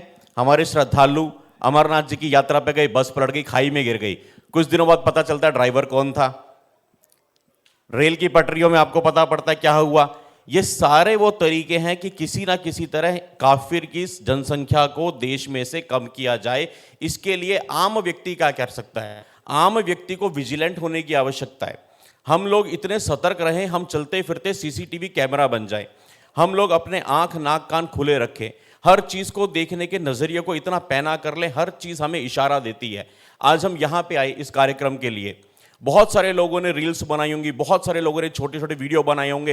एक एक मिनट की, एक एक पल की, आज यहां इस मंच पे कौन बैठा, किसने क्या बोला, ये वीडियो जब रिलीज होंगे तब होंगे, लेकिन एक एक बात बाहर लीक हो चुकी है, सारी बातें बाहर पहले ही जा चुकी होंगी। आज मान लीजिए मुझे किसी शहर में जाना है, मुझे किसी शहर में जाकर के कोई चीज़ पता करनी है कि यार यहाँ का सबसे अच्छा खाना क्या है। सूरत की बात ले लीजिए, अगर मेरे को सूरत के बारे में कुछ नहीं मालूम, कोई एक मोहल्ला देखना है, अभी सर्च करूंगा यूट्यूब के ऊपर, किसी ना किसी ने पक्का कोई वीडियो बना के डाला हुआ होगा। अब हम उसको रोक नहीं सकते, सब लोग बनाते हैं, ब्लॉगिंग कर रहे हैं, अच्छी बात है, लेकिन अब इसका उपयोग कितना है, सदुपयोग कितना है, दुरुपयोग कितना है, वो लोग इसको कैसे यूज कर रहे हैं। हम अपने सोचने के नजरिए को थोड़ा सा बदल लें, हम अपने काम करने के तरीके को थोड़ा सा बदल लें। ये हमारा सबसे बड़ा हथियार है आज की तारीख में सोशल मीडिया में। और हिंदुओं के लिए तो इसलिए क्योंकि सामान, आपने बोला, हकीकत यह है मेरे भाई, सामान अपने यहाँ नहीं मिलता, अपने घरों में नहीं मिलता, उनके घरों में तो बहुत, उनके किनके तहखानों में है, अब सब जानते हैं। अपने यहाँ तो तहखाना ही नहीं है, उनके तहखानों में भरा पड़ा है। कुछ कह रहे हैं? उनके तहखानों में सब भरा हुआ है, अपने यहाँ पे नहीं है। तो ये वो चीज़ें हैं जिनमें हमारे को विजिलेंट होना पड़ेगा। अगर ये हमारा सबसे बड़ा हथियार है, हम इसको उपयोग में कैसे लाएं। एक और आपको बताता हूँ, अभी कुछ दिनों पहले जंतर मंतर पे एक कार्यक्रम हुआ था। उस कार्यक्रम में कहीं से, मुझे नहीं पता, कुछ नारे वारे लग गए नारे जी। 8 अगस्त 2021 को कार्यक्रम हुआ। कार्यक्रम 11, साढ़े 11, 12 बजे वाइंड अप हो गया, सब अपने घर आ गए। 9 अगस्त को कुछ लोग गिरफ्तार हो जाते हैं 24 घंटे बाद में। क्यों हुए पता चलता है, वहां पे कोई नारे लग गए उस कार्यक्रम में। मेरे कुछ साथी 2 महीने तिहाड़ में रह करके आए। मजे की बात यह है, जो उस केस में पहली बेल मिली थी, उस बेल पे ऑफिशियली लिखा हुआ था कि नारे लगे हैं शाम को 4 बजे। ये लिखा हुआ है बेल के ऊपर, जो लिखा जाता है कारण। जब 4 बजे नारे लगे और ये कहा जाता है पहली बेल के ऊपर कि जी ये अमुक व्यक्ति 11 बजे यहां से चले गए वेन्यू से, प्रोग्राम 12 बजे खत्म हो गया। जैसे आज ये कार्यक्रम यहां हो रहा है सूरत में, मंच पे इस समय घड़ी में बजे हैं 17:35। भगवान ना करे मान लो बाहर कोई सिर फिरा के फिर नारा लगा दे, जब डैश डैश काटे जाएंगे, डैश डैश चिल्लाएंगे, डैश डैश काटे जाएंगे, डैश डैश चिल्लाएंगे। ऐसा किसी ने चमकी बुखार का शिकार आके वीडियो बना दिया और डाल दिया, हिट हो गया खूब इंस्टाग्राम पे, ट्विटर पे, यहाँ वहाँ। उसके बाद में हमारी बहन जी भैया भैया भैया भैया भैया ये, और बेचारे पीछे बैठे वो लोग, सबके ऊपर केस लग गया। हो गया जी, कोई बात नहीं। बाद में क्या निकल के आएगा, यार 17:35 पे नारे लगे थे, तो ये सब लोग तो मंच पे बैठे हुए थे, नारे तो बाहर लगे थे, इनका तो लेना एक ना देना दो, मेरे को बेल मिल जाती है। समझ गया केस को। अगर मुझे बेल मिल गई तो बाकी लोग 60 दिन तक जेल में क्यों हैं? जब मैं मंच पे हूं नारे लगने के समय, तो ये भी तो मंच पे थे ना। इसका जवाब कौन देगा? ये हमारी न्याय व्यवस्था है, उसमें उसका जवाब देने वाला कोई नहीं है, उन बेचारों के 60 दिन वापस देने वाला कोई नहीं है। तो करना क्या है, इसका सही से इस्तेमाल करना सीखो। आपने नारे लगाने वाले घर में गाजर मूली नहीं काटी होगी, प्याज नहीं काटा होगा, नींबू नहीं काटा होगा, पर क्या कह रहा, जब डैश डैश काटे जाएंगे, डैश डैश चिल्लाएंगे। उसके किसी के नारे के चक्कर में कितने लोगों के घर तबाह हो गए, कितने लोगों के 60 दिन बर्बाद हो गए। वो तिहाड़ में रह के आए, मेरा चैनल बर्बाद हो गया, सब कुछ तबाह हो गया। तो ये चीजें वो हैं जो हमें बहुत माइन्यूटली सीखनी होंगी, समझनी होंगी। जो मेरे एक्सपीरियंस है मैं आपसे शेयर कर सकता हूं आज, क्योंकि समय बहुत ज़्यादा हो चुका है और एक सेशन इसके बाद और भी है। अगर आपके कोई सवाल होंगे उनका जवाब देने का मैं प्रयास करूंगा, और इतना काफ़ी। Thank you. बेजर साहब, पाकिस्तान एक छोटा सा देश है, मतलब मैं तो उसको देश भी नहीं मानता हूँ, पैरोडी कंट्री है वो। तो वो कैसे इंडिया में, इंडिया के DRDO साइंटिस्ट को, फिर इंडियन आर्मी को और BSF के जवान्स को और कॉमन सिटीजन्स को इतना ईजिली हनी ट्रैप कैसे कर लेता है? हमारे इंटेलिजेंस कहाँ पे फेल कर रहे हैं इस पे? जय हिंद सूरत। बस जय हिंद, जय हिंद। एक बार इकट्ठे, जय हिंद सूरत। जय हिंद। Great, thank you. बस एक डिस्क्लेमर, मेरे को कल से बहुत खांसी हो रखी है, तो अगर मेरे को बीच में खांसी आएगी मैं पीछे खांस के फिर आ जाऊँगा, ठीक है? सो इन्होंने जो सवाल पूछा, एक very while I was sitting there, मैं देख रहा था। आपको एक बड़ी इंटरेस्टिंग बात बताता हूँ कि आज से 110-20 साल पहले एक आदमी ऐसे ही स्टेज पे खड़े होकर भाषण देता था भारत के गर्व के लिए, the revival of Indian pride, the revival of Hindu धर्म, ऐसी स्टेज पे भारत माँ की फ़ोटो लगी होती थी। ऐसी कुछ लोग जो इस बिलीफ में बिलीव करते थे यहाँ बैठे होते थे, और ऐसी किसी यूनिवर्सिटी का लेक्चर हॉल होता था। उस आदमी का नाम था सावरकर, और वो पहला आदमी था, rather the guy who had the guts to call spade a spade. 1857 के बाद से जब के जो इंटरनल सिक्योरिटी इशू है इंडिया तब से फेस करता आ रहा है। पहले के रिकॉर्ड्स नहीं है क्योंकि जो डॉक्यूमेंटेशन है ब्रिटिश ने ज़्यादा करा। सर सैयद के टाइम से जब उन्होंने ही स्टार्टेड इम्पोजिंग कि वी नीड मोर राइट्स, तब से लेकर ये क्लैशेस चलते हैं which peaked the Hindu Muslim clashes in 1920s। तो ये इंटरनल सिक्योरिटी इशू इंडिया के लिए कोई नई बात नहीं है, जहाँ पे as far as communal issues are concerned, and we inherited that. जब हम देश आज़ाद भी हुआ वो पैटर्न ऐसे का ऐसे आ गया, because it is not like minorities vanished या आइडियोलॉजीज चेंज्ड। पाकिस्तान बनने के बावजूद भी उस एक चीज़ को हम ख़त्म नहीं कर पाए। As it kept getting matured, Pakistan ने बहुत कोशिश करी, पहले तो 47-48 में लड़ाई करके जीतने की, फिर खालिस्तान पे उन्होंने 80s में करा, 90 से कश्मीर में चल रहा है। मेरी जनरेशन जो ने देखा है कि 90s में और 2000s में bomb blast, terrorist attack used to be normal thing. वो अखबार में कहीं छोटा सा आता था, आज फलानी जगह बॉम्ब ब्लास्ट हो गया, 3 लोग मर गए, 5 लोग मर गए। इट वाज अ स्टेटस को कि हाँ यार पाकिस्तान करता है और यहाँ फटता है, क्या करें।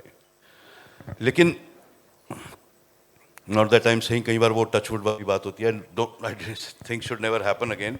But if you go just by the matrix of कि कितने ब्लास्ट सिविल एरियाज में हुए, क्या हुआ, हमारी इंटरनल सिक्योरिटी उस एस्पेक्ट पे काफ़ी इंप्रूव हो गई है।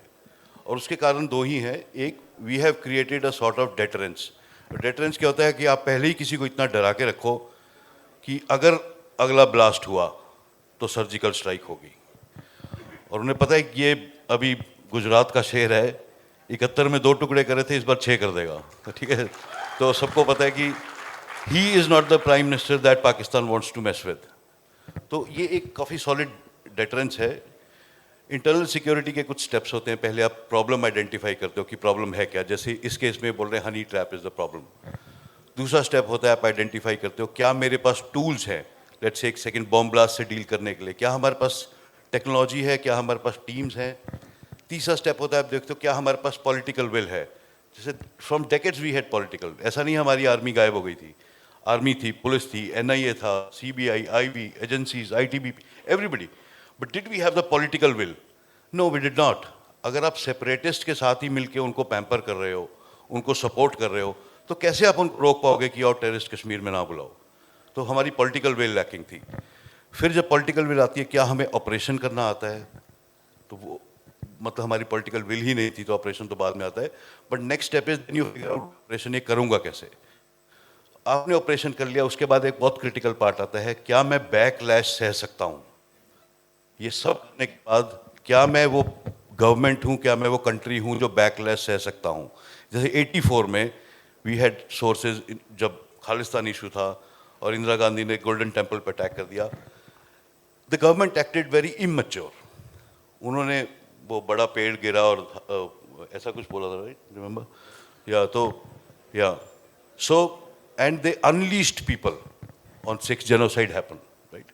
That's a immature thing for government to do कि मेरे परिवार में ऐसा हुआ है तो उधेड़ दो सबको।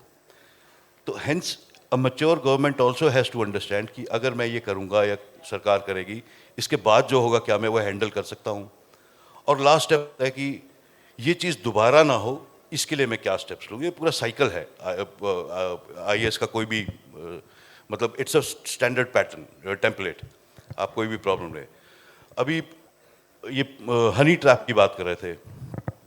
हनी ट्रैप क्या होता है, जनरल आप सबने पिक्चर्स में देखा होगा, मूवीज़ में, वेब सीरीज़ में, कि बार पर कोई आदमी बैठा है, साइंटिस्ट ये वो, कोई सुंदर सी लड़की आती है, हेलो हेलो, और वो उसको ड्रिंक देता है और ड्रिंक देती है। ऐसे नहीं होता, ठीक है। एक्चुअली एक सिंपल सा मैसेज आता है, और बहुत लोग हनी ट्रैप होते हैं। एज वी स्पीक कम से कम 500 लोग डिफरेंट एजेंसीज में इस टाइम हनी ट्रैप हो रहे होंगे। 500 बहुत कम बोल रहा हूँ मैं, because the thing is this is a non stop activity from ISI। उनको ये, सॉरी टू से द वर्ड, टुच्चे काम बहुत अच्छे से आते हैं। मतलब अपने देश का तो उन्होंने बंटाधार कर दिया है, पर ये काम वो अच्छे कर लेते हैं। तो it starts with a very small message. और कई बार मैसेज ऐसा होता है, जैसे मैंने सर को भेजा कि ऐसी मैसेज आएगा, आप कहाँ खड़े हो, तो बोलेगा भाई आप कौन हो, और वो डिस्प्ले प्रोफाइल होगा बहुत सुंदर लड़की का, तो ये बोलेंगे पूछ ही लेते हैं आप कहाँ खड़े हो, राइट। वो तो फिर ये पूछेंगे आप कहाँ खड़े हो, ये बोलेंगे मान लीजिए मुझे दिल्ली का पता है, मैं कनॉट प्लेस में खड़ी हूँ, क्योंकि अच्छा जी आप किसको ढूंढ रहे हो, बोले मानिक को ढूंढ रहा हूँ, ये बोलेंगे मैं राहुल हूँ। ऐसे बात शुरू होती है।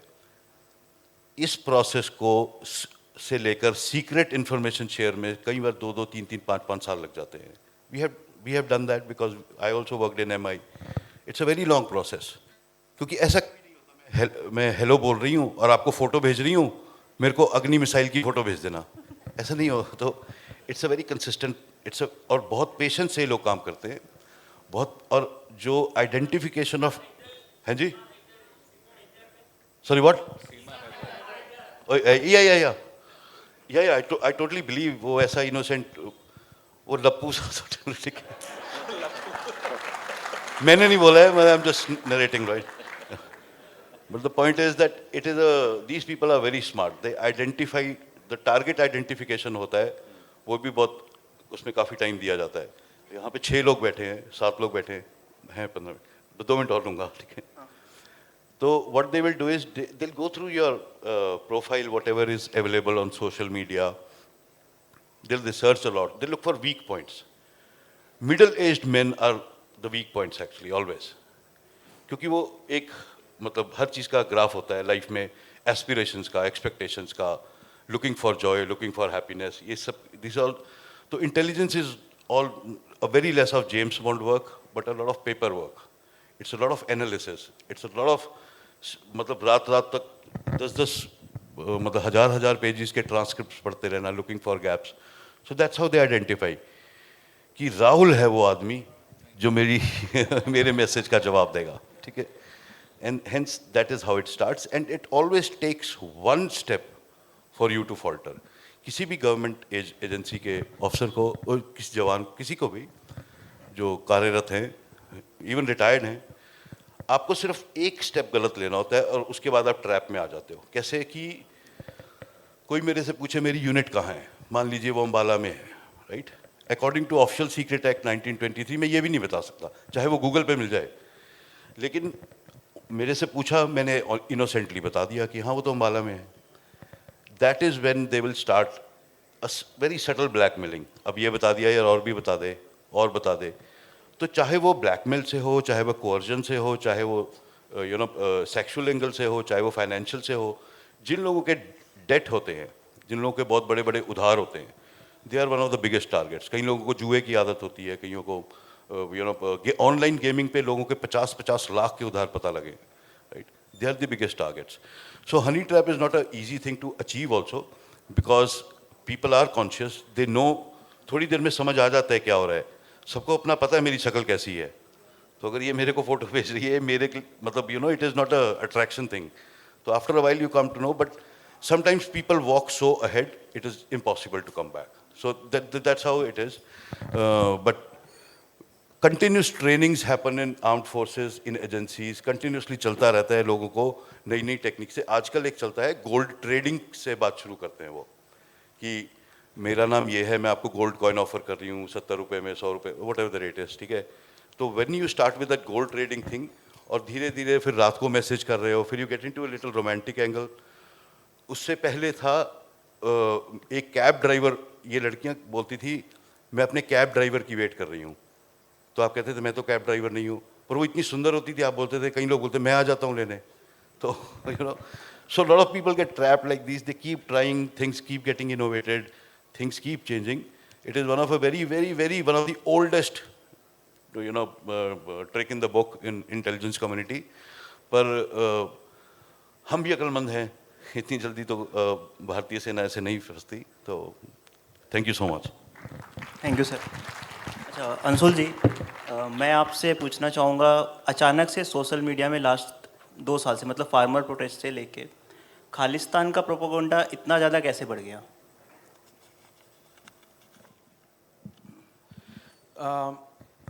ये एक्चुअल में क्या हुआ कि कुछ लोग बैठे हुए हैं कनाडा में, यूके में, और उनको लगता है कि हम 50-100 लोगों की भीड़ इकट्ठी करके एक रेफरेंडम करा लेंगे और खालिस्तान बन जाएगा।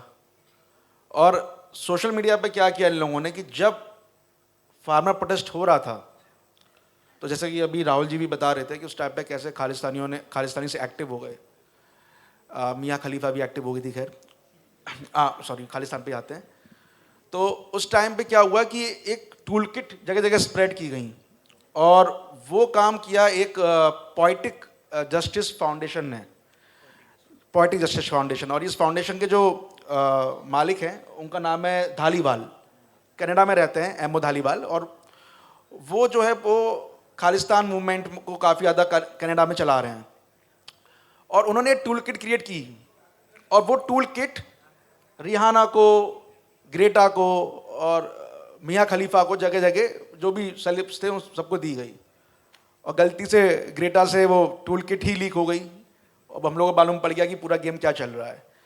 लेकिन जिसने वो टूल किट बनाई थी वो पोएटिक जस्टिस फाउंडेशन ने बनाई थी, और उसका जो मालिक है अहमद धालीवाल, वो खालिस्तान मूवमेंट चला रहा है। आपको पता है मियाँ खलीफा कहाँ की रहने वाली है? नहीं पता होगा किसी को, खैर कोई इतना इंटरेस्ट लेता भी नहीं है इन चीज़ों में। लेबनान की। अरे बस सर आपको पता है? अरे अरे वो लेबनान की रहने वाली है मियाँ खलीफा।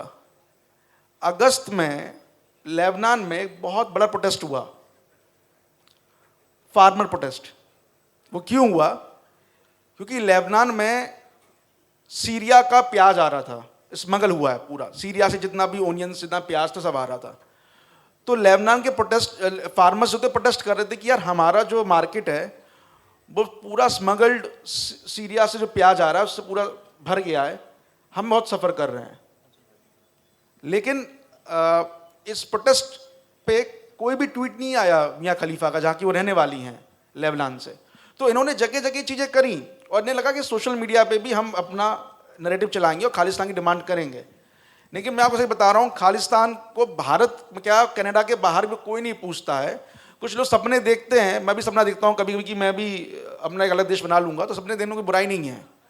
लेकिन हम लोगों के अंदर अवेयरनेस आ चुकी है, हम लोग समझ रहे हैं, और अब ये चीज़ अच्छी चल रही है कि अजीत भारती ऐसे लोग हैं यहाँ पे, मेजर साहब हैं, विजय भाई ऐसे लोग हैं, और खुद बेफिटिंग फैक्ट्स यहाँ बैठे हुए हैं। तो हम लोग ऐसे प्रोपेगेंडा को तुरंत के तुरंत खत्म कर देते हैं। वो पावर हमारे अंदर आ चुकी है, और वो आप लोग की सपोर्ट की वजह से ये हुआ है। तो एक अवेयरनेस जो जरूरत थी वो चल रही है इस टाइम पे। Thank you. पर ऐसा नहीं लग रहा है कि अगर ये सिर्फ प्रोपेगेंडा ही है उनका, 50-60 लोग ही हैं, बट वो लोग एक तरह से हिंदू और सिख को डिवाइड करने में सक्सेस हो गए हैं? देखिए, अब ये उन्हीं का एक नैरेटिव था ना कि हिंदू और सिख को डिवाइड करके हम इसको आगे चलाएंगे। शुरू से ऐसा होता आया हुआ है। जब भी पंजाब के टेररिज्म की बात करते हैं तो लोग 1984 की बात जरूर करते हैं, लेकिन 1980 से 1984 को आप काउंट करेंगे तो उस टाइम पे भी खालिस्तानियों ने हिंदूज पे काफ़ी अटैक किए। बसों में से निकाल के मारा हिंदुओं को, आइडेंटिफाई करके मारा। तो ये हेट्रेड तो पहले से चलती आ रही है। खालिस्तानी ऐसा तो नहीं कि अभी उनको हिंदू से नफरत हुई है, वो तो शुरू से नफरत करते आ रहे हैं, 80s से चलता आ रहा है। पंजाब टेररिज्म हमले के बारे में कोई बात नहीं करता है। अगर आप देखेंगे तो उसमें बहुत सारे अटैक्स हुए हैं। कुछ लोग रामचरितमानस टीवी पे देख रहे थे, रामायण देख रहे थे, तो उनको मार दिया गया। ये पंजाब में हुआ, बसों में मारे गए हिंदू, ये सब बसों में घुस के मारा गया। तो अब जो ये लोग हेट्रेड फैला भी रहे हैं हिंदू सिख को डिवाइड करने में, तो जो सिख कम्युनिटी है भारत में वो भी चीज़ को समझती है। जो समझने वाले वो समझते हैं कि क्या कर रहे हैं। और कुछ लोग ऐसे हैं जो खालिस्तान प्रोपेगेंडा को बढ़ा रहे हैं, कोशिश कर रहे हैं खालिस्तान मूवमेंट की। लेकिन देखिए आप, एक बंदा दुबई में ट्रक ड्राइवर था, वो इंडिया आया, पंजाब में 4 महीने में उसकी PR हुई, और वो खालिस्तान का बहुत बड़ा एक नेता बन गया, और आज वो आसाम की जेल में बैठा हुआ है। जब वो जेल में गया, क्या किसी भी सिख समुदाय से वायलेंस हुई? क्या किसी सिख समुदाय के लोगों ने पत्थर फेंके? क्या कहीं प्रोटेस्ट हुआ? नहीं हुआ, क्योंकि वो सिख समुदाय के जो भारतीय लोग हैं उन्हें पता है कि ये जो आदमी जेल में जा रहा है ये डिजर्व करता है। कुछ लोग जो हैं, गिनी चुनी जो भीड़ है, बस वही है, शो ऑफ वाली चीज़ें हैं। और जो पन्नू है वो अभी खुद ही वो अभी 2 महीने अंडरग्राउंड होकर बैठा हुआ था। और जब वो उसकी वीडियोस देखा करो आप, वो जैसे जब वो बोलता ना यू मोदी, ये मोदी, पीछे बिजली गिरस्ती है यार, समझ में नहीं आता कि ये आतंकवादी है या कॉमेडियन है। तो मतलब हंसी आती है सिर्फ वीडियोस देख के भी। तो मैं यही कहना चाहता हूँ कि खालिस्तान मूवमेंट को एक बढ़ावा देने की कोशिश की जा रही है, पुश किया जा रहा है, लेकिन हमें इस बात से खुश होना चाहिए कि हमारे लोग और ख़ासतौर से सिख समुदाय के भी अधिकतर लोग इस चीज़ को समझ रहे हैं। और वो हमने देखा जब वो ट्रक का ड्राइवर बन के जो आसाम में जेल में गया कि कोई घटना, कोई वायलेंस नहीं हुई उसके अरेस्ट होने पे।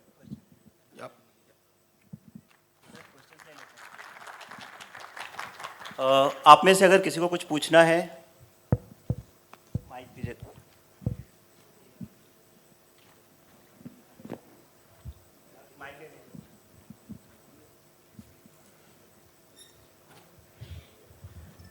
मुझे कोई क्वेश्चन नहीं पूछना है, सिर्फ थोड़ा ऐड करना है। कल्पना बेन ने जो बोला ना, उसमें आज एक सोशल मीडिया प्लेटफॉर्म पर एक ऐसी ऐड घूम रही है जिसमें शायद ननद भाभी बात कर रही है और ननद बोल रही है भाभी को कि टेंशन मत लेना बच्चे के लिए, और वो भाभी बोल रही है कि एक भी बच्चा मुझे नहीं चाहिए, तो ऐसा करके है। आप सबका ध्यान,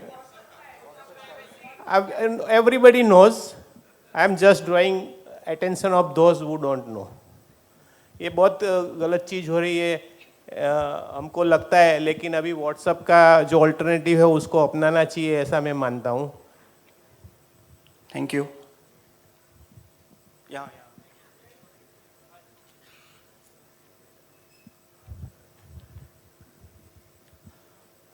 1947 के अंदर कुछ लोग वहाँ पे नहीं गए, यहाँ पे रह गए। सो यहाँ पे जब कोई क्वेश्चन किया जाता है, उन्हें काउंटर किया जाता है, तो दे हाइड बिहाइंड दैट कि नहीं, we stayed back. But we know कि वो क्यों स्टेड बैक, बिकॉज यहाँ पे रह के वो फिर से इस पूरे एरिया को कवर करना चाहते हैं। उनको किस तरह से आइडेंटिफाई किया जाए? ये क्वेश्चन किससे है? Everybody who can answer.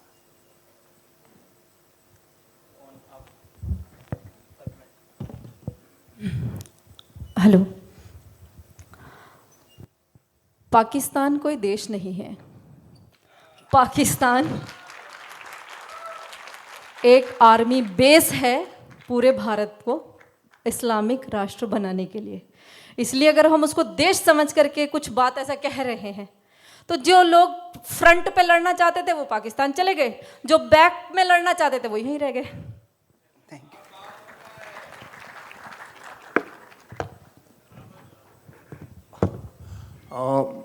नमस्ते, मेरा सवाल मेजर साहब से। आजकल अभी एक बात उठी है कि पीओ के जो पाकिस्तान ऑक्यूपाइड कश्मीर है उसे वापस इंडिया में मिक्स होना चाहिए, तो आपकी क्या उसमें राय है सर? अभी क्या पाकिस्तान का काफ़ी बुरा हाल है इकोनॉमिकली। उनका हर 2 दिन बाद आ जाता है हफ्ते का फॉरेन अपना ये करेंसी रह गया है। उनके all their allies have cut off, उनकी इंटरनेशनल स्टैंडिंग ख़त्म हो गई है। हर चौथे दिन सरकार बदल जाती है। बेसिकली जिसको इम्प्लोजन बोलते हैं, उस अपने एंड की तरफ आ रहे हैं वो धीरे धीरे। उनकी आर्मी के जनरल रोग हो गए हैं, आपस में लड़ते रहते हैं। उनकी जनता अब आर्मी के अगेंस्ट हो गई पहली बार पिछले 1 साल में, जो पहले नहीं होता। पहले कुछ भी होता तो वो आर्मी का साथ देते थे। तो बेसिकली वो ख़त्म स्टेज की तरफ जा रहे हैं। इस स्टेज पे अगर गिलगिट बाल्टिस्तान ये इस इलाके के लोग अब नारे लगाने लग गए हैं, हमें हिंदुस्तान में जाना है, हमें हिंदुस्तान में नहीं। हम पीओ के तब लेंगे जब हमारा दिल करेगा। ठीक, अब तुम्हें वहाँ पे आग लग गई तो इधर भागने की आ रही है, इसलिए नहीं। पीओ के तभी लिया जाएगा जब हमारी सरकार डिसाइड करेगी, जब हमारा टाइम होगा, जब हमें पता होगा ये वो लोग हैं जो 70 साल से पाकिस्तान में रह रहे थे, तो हमारे पास इंतज़ाम होगा उनको ठीक करने का। ऐसे नहीं कि दरवाज़ा खोल दो ये आना चाहते हैं, ऐसे नहीं होना चाहिए, मेरी ओपिनियन। હલો મેડમ, એક સવાલ મારે તમારી સાથે છે અને એક मेजर सरनी સાથે છે। अच्छा, हिंदी बोलो, ओके। एक ऐसा है कि कर्नाटक में अभी 2 स्कीम ऐसी है कि जिसमें वो किचन का जो रोल होता है घर में हमारे हिंदुस्तान में, वो पूरा जो होता है वो निकाल दिया है पूरा। तो उसके लिए हम घर पे अभी आगे की जो जनरेशन है उसको कैसे कन्विंस कर सकते हैं, क्योंकि वो भी अब बाहर का ज़्यादा वो जोमेटो से वहाँ से ऑर्डर करते हैं। और दूसरा एक मेजर सर से वो है कि जैसे 2014 में मोदी सरकार आई या राइट विंग की जो सरकार आई है, उसके बाद बहुत सारे हमारे जो सब जो पब्लिक है उसका हमारी जो आर्म फोर्सेस है उसके ऊपर भरोसा बहुत ज़्यादा होता है। और उसमें भी बहुत सारे ऐसे रिटायर्ड मेजर है, वेटरन है, वो भी कोई चंडीगढ़ लॉबी से बिलोंग करते हैं। तो वो भी एक बहुत बड़ा मुद्दा है। वो सब बातें इधर हुई कि वो क्या बोलते वो फंडिंग की बात हुई, सब बात हुई, लेकिन इसके ऊपर थोड़ा कुछ नॉलेज दो को सबको, इस चंडीगढ़ लॉबी के बारे में कुछ बताओ और उसके विरोध में आर्म फोर्सेस क्या स्टेप ले रही है उसके बारे में बताओ। Thank you. हाँ, आप किचन की बात कर रहे हैं कि किचन ख़त्म हो रहा है। तो देखिए, दो ही तरह से लोग काम करते हैं, या तो डर से काम करते हैं या किसी लाभ से काम करते हैं। तो आप जिसको भी किचन में पहुंचाना चाहते हैं उसको या तो डर दिखाइए कि क्या आप खा रहे हैं, या फिर आप उसको कोई लाभ दिखाइए कि आप अगर अपने हाथ से बनाएंगे तो क्या लाभ होगा। तो दो ही काम है। जो जिसको चंडीगढ़ लॉबी आप बोल रहे हैं, तो मेरे को तो ज़्यादा पता नहीं है उनके बारे में। तो ग्रुप ऑफ क्या होता है कि जस्ट बिकॉज ये एक्चुअली मैं बोलना चाहता हूँ ये बात, जब से अभी वेटरन्स जब हम रिटायर होते हैं, पहले सोशल मीडिया नहीं होता था, तो वोट देना हमारी ड्यूटी भी है और राइट भी। तो अगर मैं किसी को वोट दे रहा हूँ तो बाय डिफ़ॉल्ट किसी पार्टी को तो दूंगा ना, लेकिन बिकॉज पिछले 10 साल से सोशल मीडिया आ गया है तो लोग अपनी अलाइनमेंट थोड़ा एक्सपोज कर देते हैं बोल के। जैसे मैं बोलता हूँ कि मैं मोदी जी को वोट दूंगा, ये बोलते हैं मैं राहुल गांधी को दूंगा। जैसे ही एक्सपोज हनी ट्रैप करवाया, नहीं, वो थोड़ा नेम टाइप मुझे लगा कि होगा। ठीक है। So the thing is, there is one thing I would like to tell you कि 2000 में मुझे अपना पहला गैलेंट्री अवार्ड मिला। हमने एक एनकाउंटर में, मैंने और मेरे जेसीओ साहब ने 5 अफगानी टेररिस्ट मारे, उनको कीर्ति चक्र मिला, मुझे सेना में।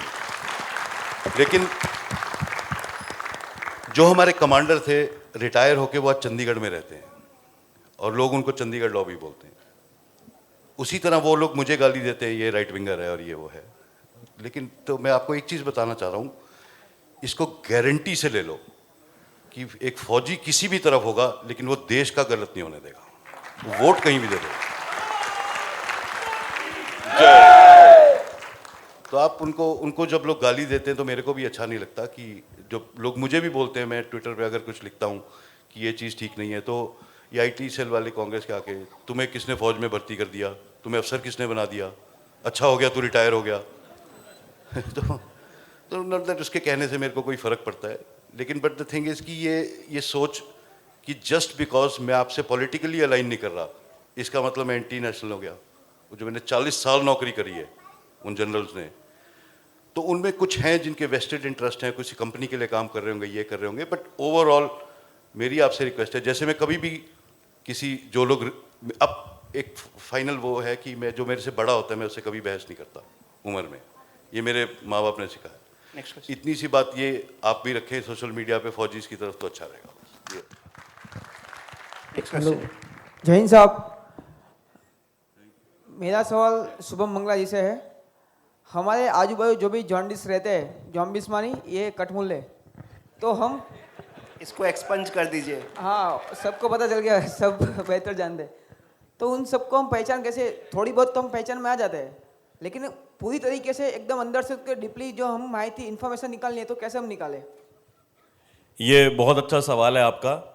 देखिए, मैंने आपको बताया था अभी लश्कर के आतंकवादी वाला कि रात को उसके साथ में सोता था, कि शौक नहीं था सोने का, ऐसा कोई मैं नहीं, बिल्कुल सीधा मामला है। लेकिन वो रूममेट थे, बाद में पता चला कि लश्कर का आतंकी निकला। बाद में यहाँ इस पूरे सभागार में सिर्फ मेरी काजल बहन है जिसको डिटेल में सारा किस्सा मैंने बताया हुआ है, उनको मालूम है। वो निज़ामुद्दीन स्टेशन पे 110 किलो RDX के साथ में पकड़ा गया था। अब पकड़ा गया या पकड़वाया गया, वहाँ से ज़िंदगी बदली थी मेरी। तो उसके 3 साल के बाद की बात है, इस लश्कर वाले कांड के 2005 में। जो आपका सवाल है उसका उत्तर दे दूं। मैं एक ऑपरेशन के लिए गया था कश्मीर में, मेजर साहब शायद जानते होंगे, 128 ADA regiment, air defence artillery. अब वो जो रेजिमेंट थी एयर डिफेंस आर्टिलरी, उसका जो वेपन हाउस मतलब शस्त्रागार जहाँ पे सारे सामान होता है, उसके बाहर एक लाइन लिखी हुई थी। 18 साल पहले वो लाइन मैंने पढ़ी थी और यहाँ आज भी वो चिपकी हुई है। और क्या शब्द थे उस शस्त्रागार के बाहर दीवार पे लिखे हुए कि शत्रु हमारे बीच में है, हमारे इर्द गिर्द है, हर किसी को शक की निगाह से देखो। ये शब्द 18 साल पहले मैंने वहां पढ़े और वो आज तक यहां चिपके हुए हैं। तो इतना बहमी, इतना शक्की हूं कि मेरे तो घर वाले भी परेशान है, यार तो सब पे शक करता है क्या? ऐसा बनना पड़ेगा। किसी को अच्छा लगे तो ठीक, ना लगे तो ठीक। अपने को बचाएं, अपने परिवार को बचाएं, फिर मोहल्ले को, पड़ोस को, देश को, सब आगे बढ़ेगा। जो मैंने शुरू में कहा ना, अपने आजू बाजू में कौन है, आपके दाएं कौन है, बाएं कौन है, आगे कौन है, पीछे कौन है, हमें अपने पड़ोसी नहीं पता। आज मैं इतने सारे केस आपको गिना सकता हूं। शनि मंदिर का पुजारी बगदुल बन गया, जो आपका सवाल था। हमारे मंदिर के पुजारी बगदुल बन चुके हैं। मेरठ का केस है अभी इसी साल का। और हमारे ये